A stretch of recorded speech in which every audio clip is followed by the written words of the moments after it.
Hello, I am Chitturasu.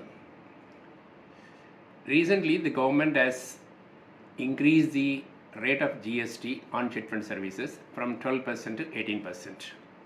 We are seeking total exemption from the levy of GST for chit fund services. Let me now explain the reasons why we seek exemption. The first and foremost reason is chit funds cater to the financial needs of the middle class as well as the lower class of people. People who do not have access to banking services.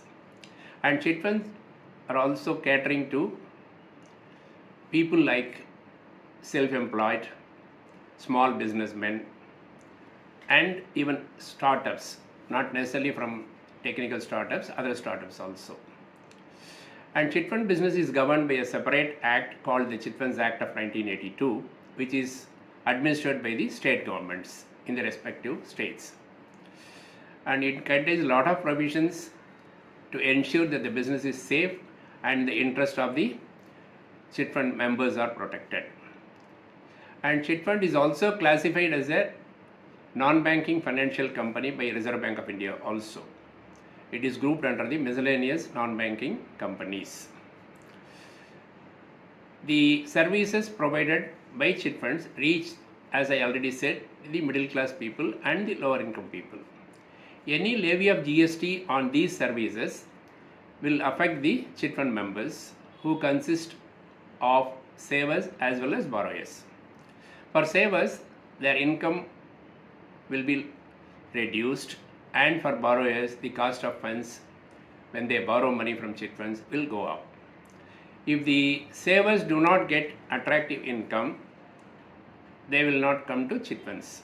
This will affect the chit funds business, which in turn is going to affect the borrowing people also. Their ability to get money from chit funds at competitive rates will be certainly affected. They will be forced to borrow money from market sources where they will have to pay interest ranging from 24% to 60% per annum. So this is the foremost reason why chit funds should be exempt from the levy of GST. The second reason is there are other financial institutions like banks, non-banking financial companies, and microfinance institutions providing the same kind of service to the people.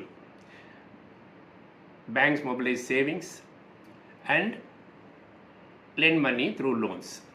Non-banking financial companies also, some of them take deposits, most of them do not take deposits, they lend money also. Even microfinance institutions, though they are prohibited from taking deposit from the public, they give loans to ordinary or poor people. Okay, all these kinds of institutions, they get interest as the consideration for the services they provide. This interest is totally exempt from the levy of GST. Whereas chit funds, they get commission as the consideration for the services they provide. Interest is totally exempt. The commission income received by chit funds is subjected to 18% GST. This we feel is unfair, and it is an anomaly in levy of GST. This needs to be corrected. The third reason is chit funds is made in India. It is an Indian treasure like our yoga, siddha, and Ayurveda. Yoga has been promoted in a big way by the government of India, that it has grown to the level of celebrating International Yoga Day by many countries now. Chit funds should also be nurtured, encouraged, and enabled to grow to reach more and more needy people. With proper support and help from the government, we are sure that we will be able to grow the business to reach the needy people. Chit funds are already celebrating Chit Funds Day on 19th August every year. That is the day on which the law was enacted.